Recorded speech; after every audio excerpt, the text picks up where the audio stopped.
Good day, friends. Jonathan Daugherty here with another edition of the PSR podcast. You know, we're a listener-supported outreach of Be Broken Ministries, and we exist to help individuals and families move from sexual brokenness to wholeness in Christ and equip others to do the same. In today's episode, I welcome back Garry Ingraham from Love and Truth Network to discuss the challenges of parenting in a hypersexualized culture. We dive into the importance of modeling healthy, godly behaviors and values, and how parents can create a nurturing environment for their children. Garry shares insights from his ministry, emphasizing the need for open communication and proactive measures in addressing identity and sexuality issues. We also explore the biblical perspective on parenting, encouraging parents to embrace their role with faith and hope, fostering a supportive environment for their children's growth and identity development. To learn more about the resources that Garry offers, visit loveandtruthnetwork.com. For additional resources, visit our website at bebroken.org or check out all the links that we're going to put in today's show notes. And of course, friends, we want to ask that you rate and review the podcast after listening to help others find it. Now, let's unpack today's important conversation for parents. Well, all right. We have Garry Ingraham back with us on the program. So welcome back, Garry. Thanks so much, Jonathan. Great to be here.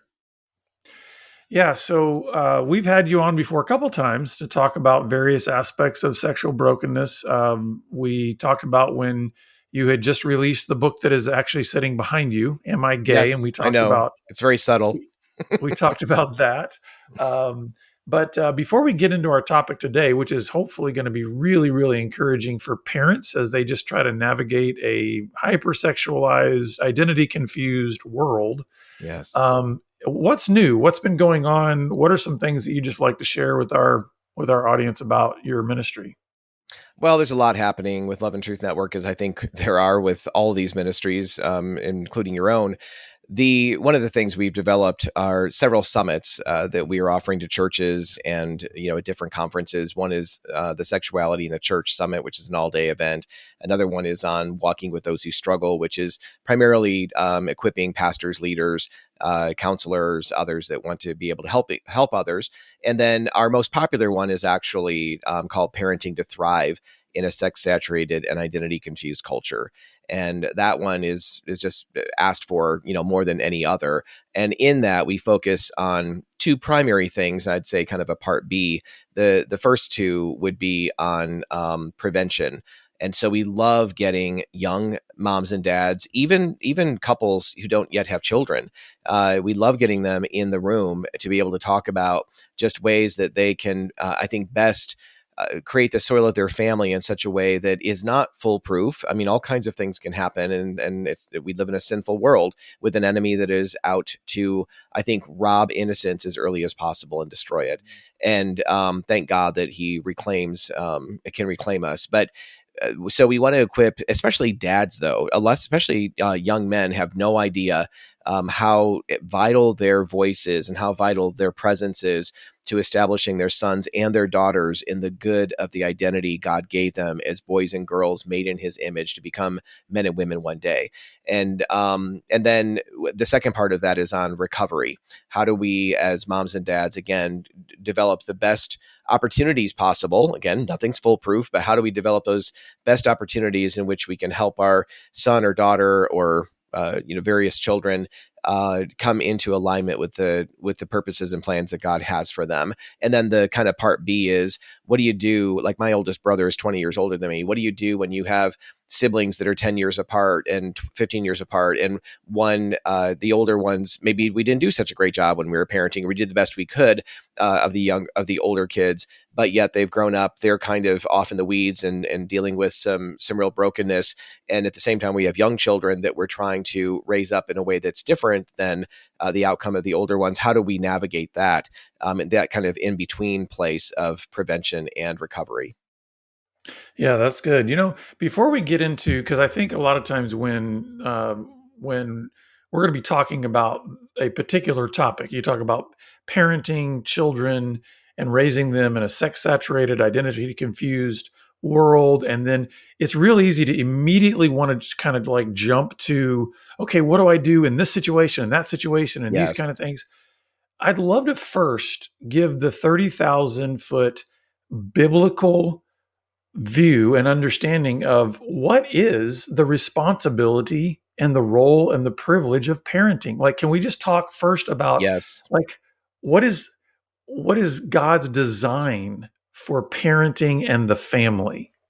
Well, and great that you asked that question, Jonathan, because actually one of the parts that I didn't include is we always start off with, how are you actually doing? So this isn't an answer directly to your question. I'm going to get there in a second. But so many times moms and dads are running around with in a crisis, emotional crisis with what's going on with their child or their children, and they have not been building into their own spirit, their own life, the things that need to be there. They may be nominal Christians and not really terribly serious about their faith. They may be very consistent in church and yet not have a deep relationship with Jesus, and or their own relationship as husband and wife is pretty broken. So we actually start there, and then we shift into prevention and into recovery for kids. But we've got to help moms and dads understand that they can only pass on what they have. They can't just pass on to their children ideas and things that the church is teaching that they themselves are not practicing or modeling the opposite of. And so that flows right into your question. As a mom and a dad, I think one of our primary responsibilities is to model what we teach. It's actually to make sure that we're living the life that we're calling our children to live. And when we fail and we blow it, and we certainly will, that we live in a manner with our kids where we go back and tell them where we failed against them or that they saw, and we ask for their forgiveness, and we come to them with humility and with grace, and also that we're really careful. I've blown it with my kids lots of times and have had to go back and apologize and ask their forgiveness.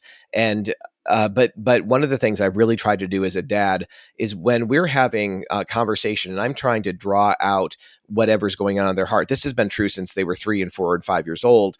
Just inviting them to kind of share, like, what are their struggles? How's your heart doing, honey? Can you talk to me a little bit about that? And I've tried to have those conversations with them since they were very little, just even focusing on maybe 15 minutes a day with both of them.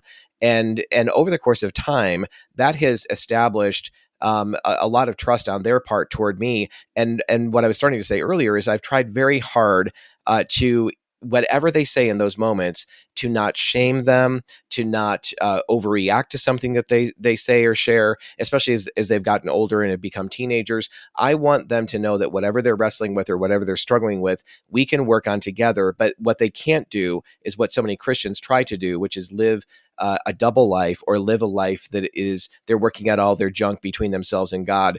And God calls us to work out our stuff in the community of believers, in a band of brothers, band of sisters, that kind of thing. And we can really pass that on to our children when we're actually modeling it and not just teaching the ideas of it. Well, and even God's design, that design of the family is a microcosm of the larger family of church. So there's a That's right. sense in which even that he's giving us, this is the model. Community is absolutely essential to life and faith.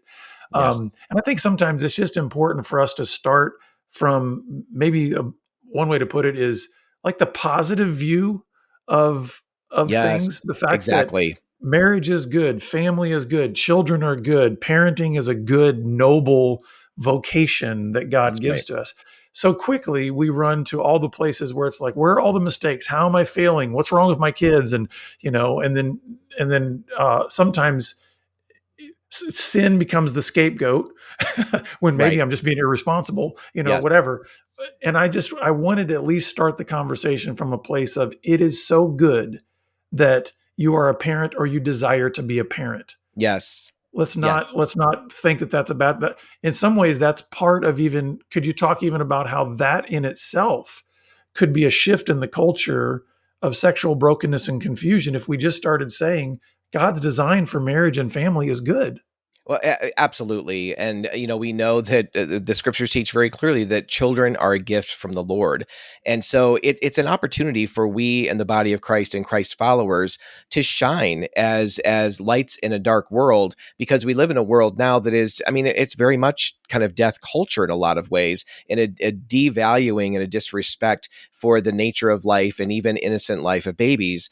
And so to come to a place where we honor and respect life, not just babies, but the moms that are pregnant that didn't want to be pregnant, for example, that we're caring for both, that we are helping young dads learn how to navigate what it means to be a father in a way, again, that's not shaming them or beating them up emotionally or tearing them down, but is really building them up. And with what you said, Jonathan, about the positive things, we know that just from statistical information, research, that the world views the church as being against everything. And while that's not exactly true, I don't think that's true, but I think the perception is understandable because we are so quick to speak against all the negative things. And one of the things we need to be doing with our kids, with one another in the body of Christ, is teaching, as you said, the positive aspects. Like, for example, children don't need to have sexual content introduced into their lives at early ages.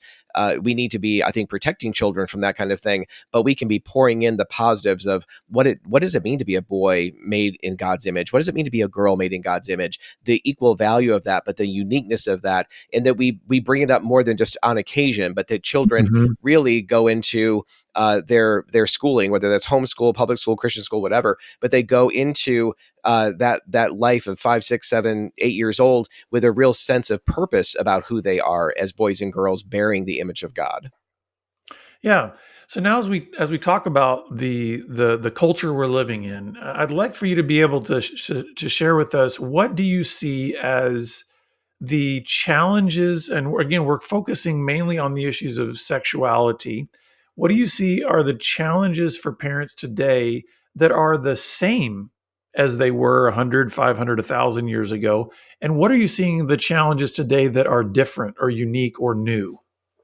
Well, the first thing that comes to my mind with that question is, I often ask people in an audience, like, how many people loved going through puberty? Would you just raise your hand? Like, it was the most joyful, fun thing ever, right? Well, nobody in their right mind is going to raise their hand. That was it's a challenging time. It's a hard time to shift from boyhood or girlhood into being a young man or a young woman. And so that has always been true.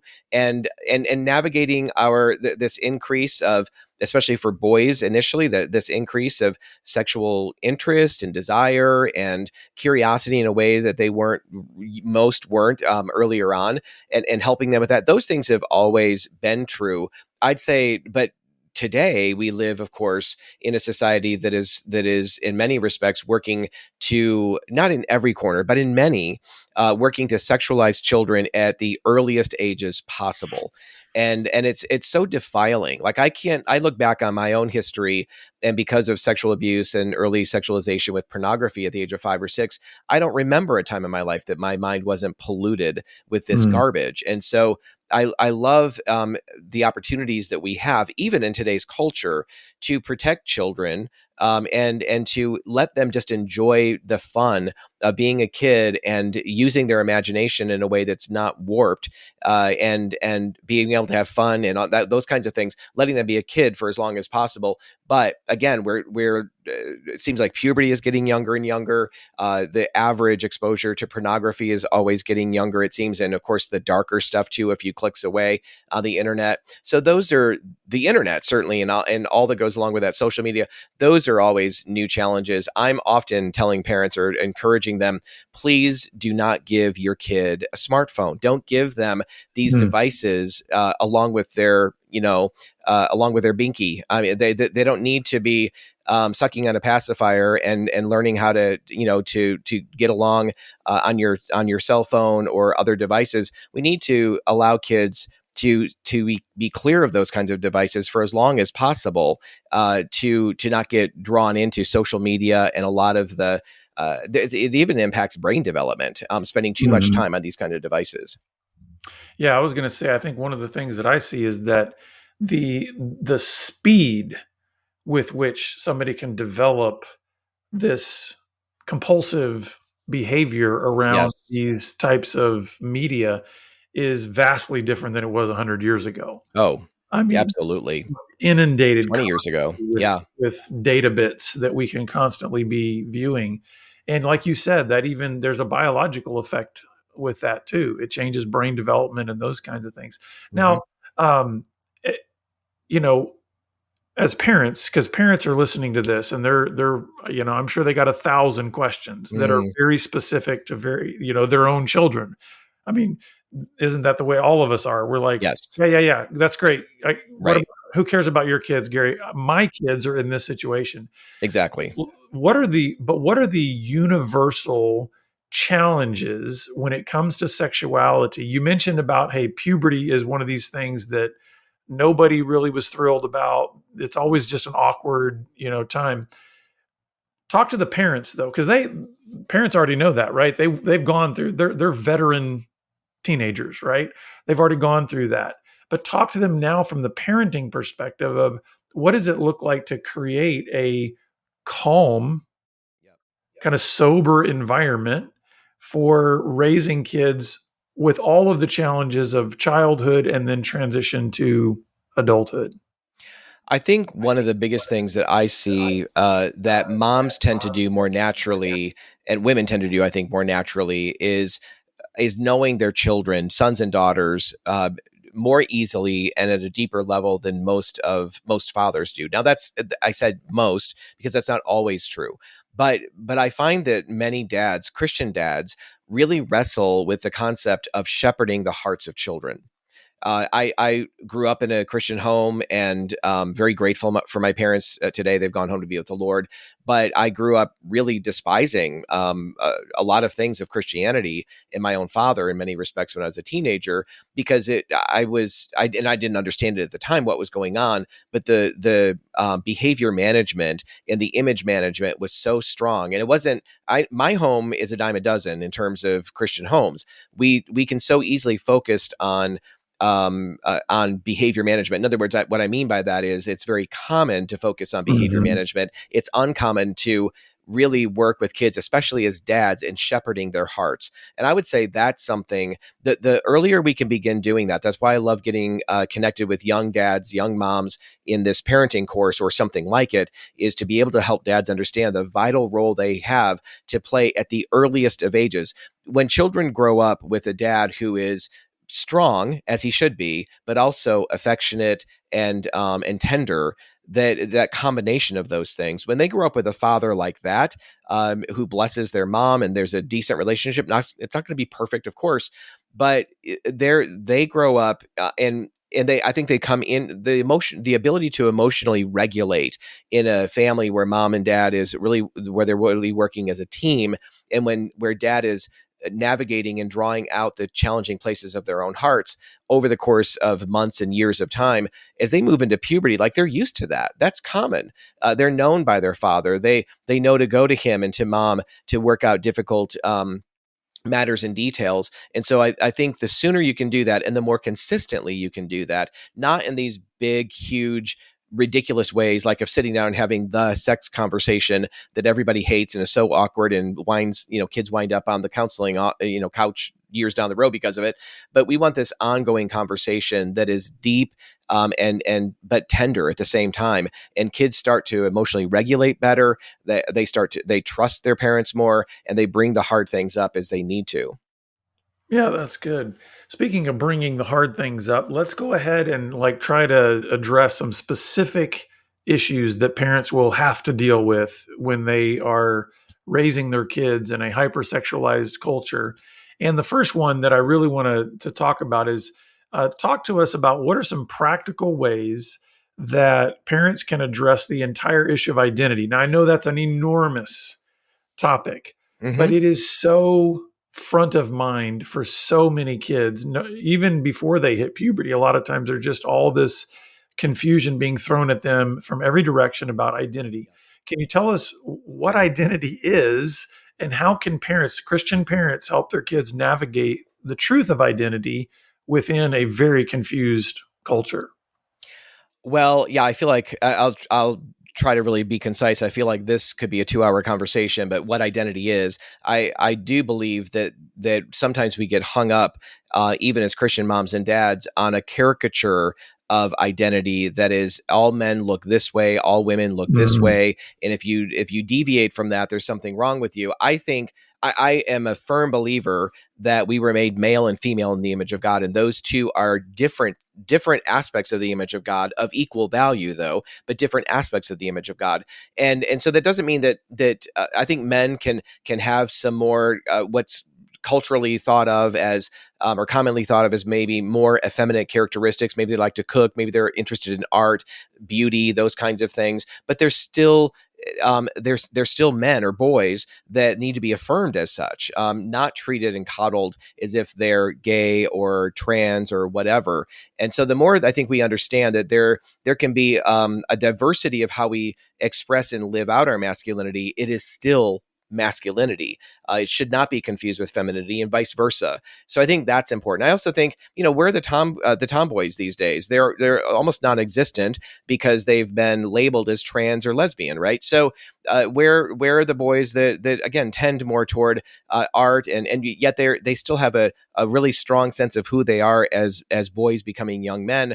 Well, again, they've been labeled in many cases. So we have to make sure that we understand the variations and the range that can be within healthy masculinity and femininity. I often say, like I put on a false feminine as a once gay identified man myself. I lived into that kind of false feminine world. I was very confused about all of that. And we need to be avoiding that. Certainly we shouldn't be affirming that as moms and dads, but we also have to be careful we're not shaming kids for natural characteristics that God has given them and actually labeling them and leading to a negative result. So anyway, there's that piece of that. And Jonathan, I'm sorry, you asked a bigger question, and I got hung up on that. Can you rephrase that or kind of direct the Well, just the conversation? idea of, no, I think you're addressing this really, really well because, um, uh, I think you were honing into kind of sexual identity Yeah. aspects and sometimes where Yes. we get confused there, but also just this idea of identity. I mean, we each have an identity as you are Gary, you are made in the image of God. Yeah. There's a sense. So I was wanting, because I think a lot of times parents, you can be so easily swept away by all the narratives around identity and the culture, right?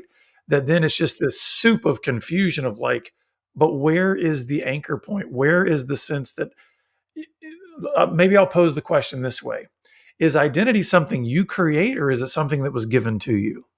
Yeah, a great question. You I know, think that it is something that God has given to us clearly as male and female made in His image. That's our bedrock identity. Whether you're a believer or not a believer, that's still true of you. And so it's something that it's a foundation that we can stand on. But when you live in a culture that has shattered that foundation, it was already difficult to go through puberty. It was already difficult to shift from being a child, a boy or a girl, into adulthood. But now they're being told that there's no boundaries, there's no parameters, there's nothing solid on which to stand. Maybe you do feel like a girl, but if you don't, then probably you're not. And so it just creates all of this confusion and this lack of a sense of stability. We weren't made to live in boundarylessness. We were made, and nor were we made to live in a prison cell, but we were made to live within healthy, wholesome boundaries. And right now, those boundaries are just being obliterated left and right, and kids are experiencing the fallout of that. So I think it's really critical that we understand as moms and dads how to best walk alongside. I love the proverb that says, raise up your child in the way that he should go, and when he's old, he won't depart from it.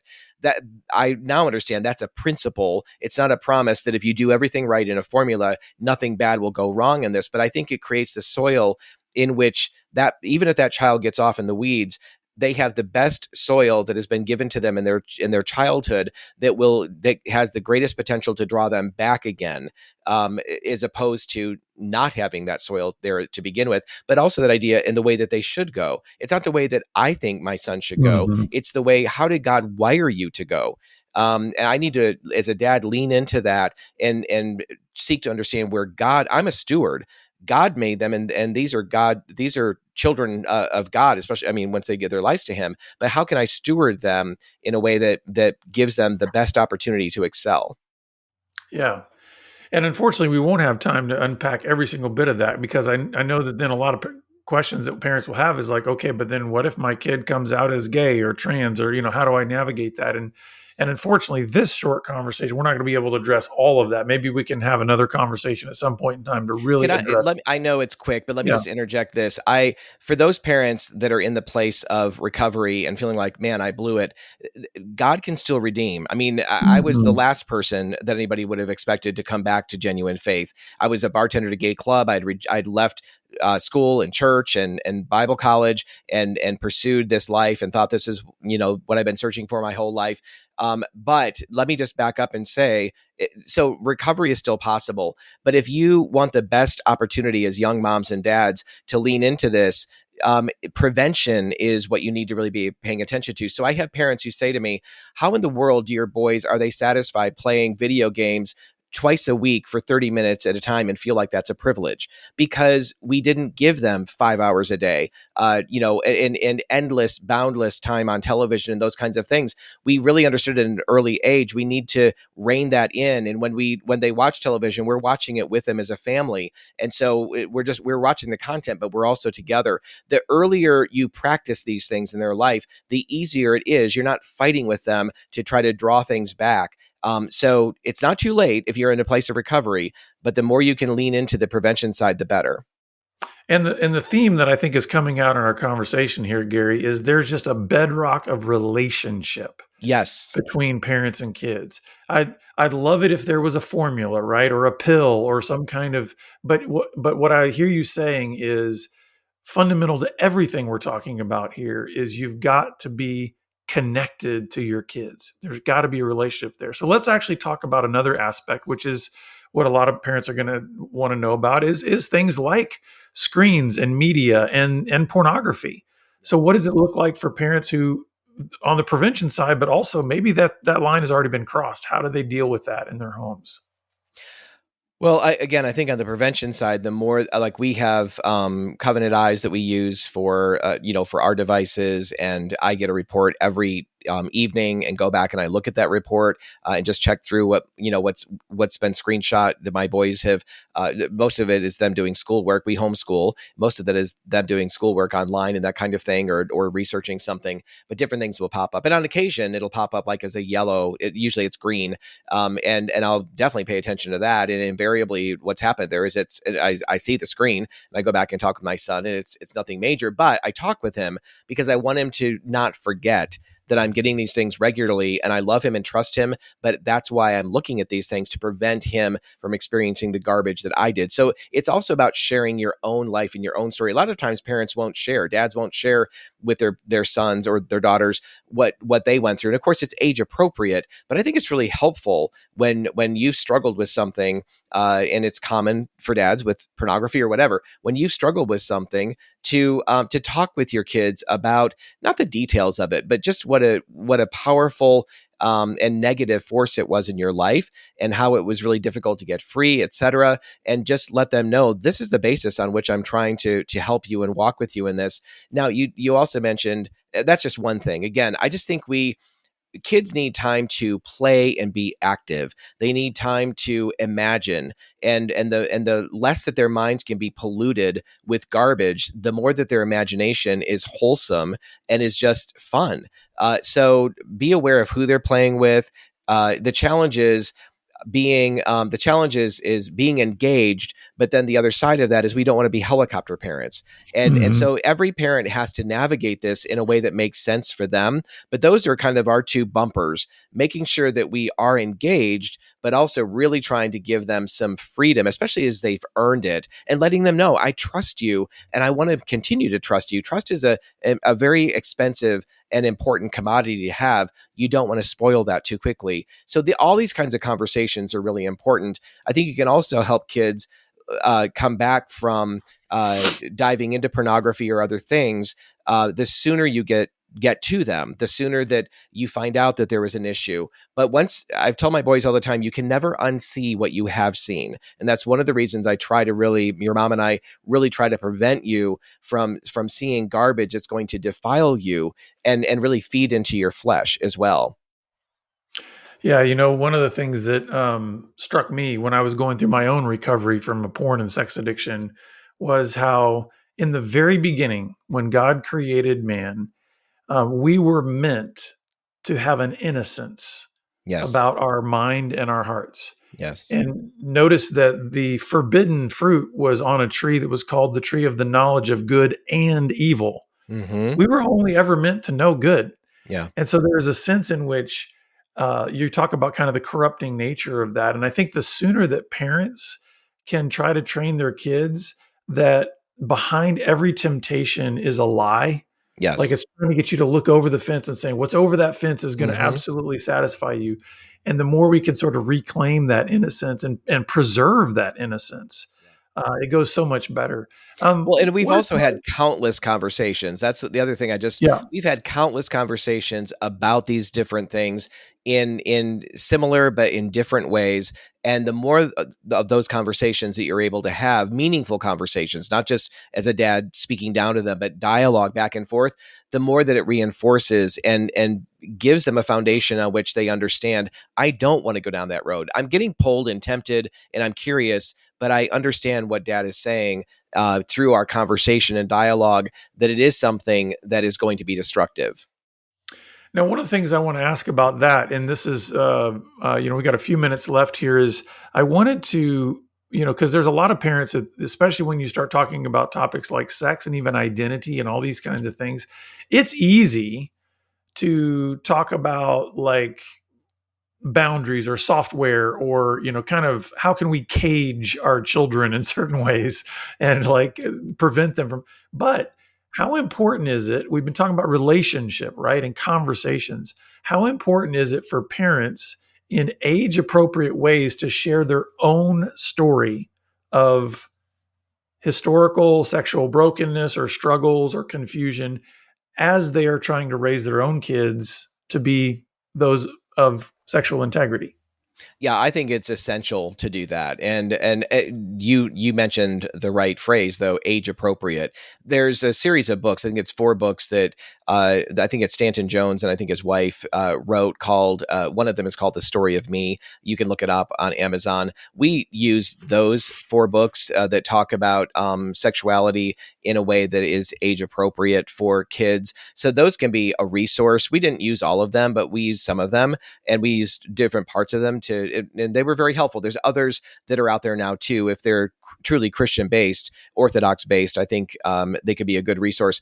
You probably know Denise Schick. She's a good friend of mine. She runs a ministry called Help for Families. She's written a number of books, even children's books, on identity and those kinds of things. So finding those kind of resources and building that into our kids, I think that's really important. But sharing our own story of brokenness with our kids and just the challenge. Like, for example, my kids knew at very early ages that God had rescued me from a train wreck of my life, of my own decisions and things done to me, and life was really pretty miserable. Well, they knew I was a train wreck, and they were dying to find out. Like, well, I wonder what that was all about. But they knew enough about that oh, that's serious. But they didn't know until about the age of 12 the specifics. And again, Yeah. when I say specifics, I don't mean inordinate details, but they know my background. They know what I've been through, and now they sit in on teaching. At 15 and 13 right now, they've sat in as I've taught some different things over the last year or two. But we've protected them as well from knowing too much too early. Yeah. And here's one thing that I discovered in my own journey. We talk a lot of times of the necessity when we're talking about somebody personally recovering, like an adult that is recovering from whatever their sexual brokenness is or addiction. And we talk about accountability, but we sometimes only talk about that in the sense of like, okay, I get a peer that is my accountability. Let me tell you, there's no kind of accountability that is the same as when your children start to know your story and you realize if I'm not on a growth mission, Yes. then I'm not modeling the right things for my kids. In other Hmm. words, there's a different kind of accountability that when my children are knowing that I'm not perfect. I have a history of my own sinfulness and my own brokenness. But what I hope I'm also telling them is I'm not done yet. The Lord is working on me. There's Yes. growth that's happening. And I think Yes. it can give your kids a real-time picture of what redemption and sanctification is meant to look like. That's absolutely true. My boys also know that I'm involved in, what I refer to as a band of brothers. I think every daughter of God, every son of God should be in a band of brothers or band of sisters, meaning men's groups, typical men's groups and women's groups and small groups.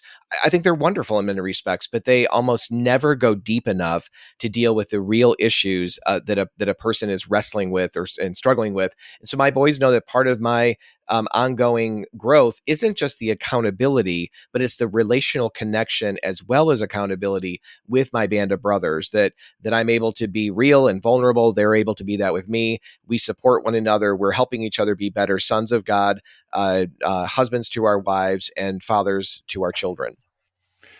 So as we wrap up here, Garry, just I want you to offer a word of encouragement and hope to maybe the parents out there that they're breathing into a paper sack because they're Yes. just feeling the weight of the responsibility, the pressure, they're feeling overwhelmed. Just what encouragement would you want to give parents?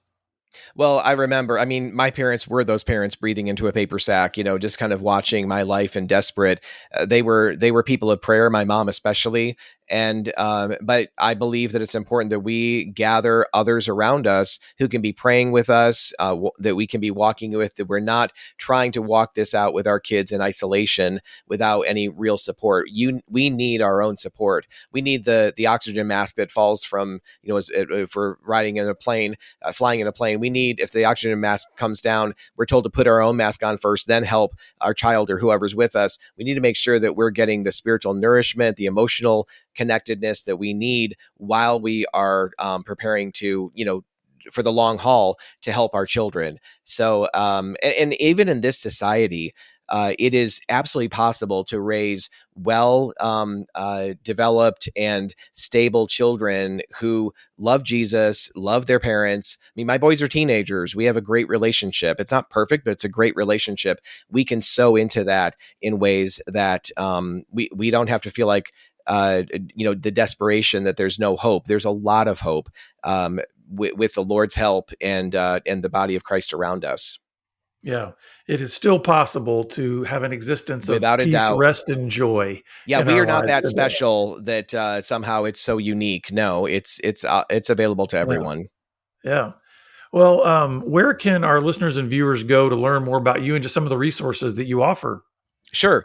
So our website is loveandtruthnetwork.com. That's simply loveandtruthnetwork.com. The and is spelled out. And then we also have a weekly podcast that we do that runs about an hour long, and that's available on all the major platforms as the Love and Truth Network podcast. That's great. Well, Garry, we'll be sure to put all that in our show notes. And it's always a joy to be with you, my friend. And so Yes. thanks for sharing your wisdom with us today. Thanks so much, Jonathan. Yeah. Listeners and viewers, we are definitely going to point you to all those resources that Garry mentioned. And we're here to help you take your next best step to experiencing wholeness in Christ. So please reach out to us, and we look forward to seeing you back here again next time on the Pure Sex Radio program. Take care. Pure Sex Radio is paid for by Be Broken Ministries. Visit us online at puresexradio.com.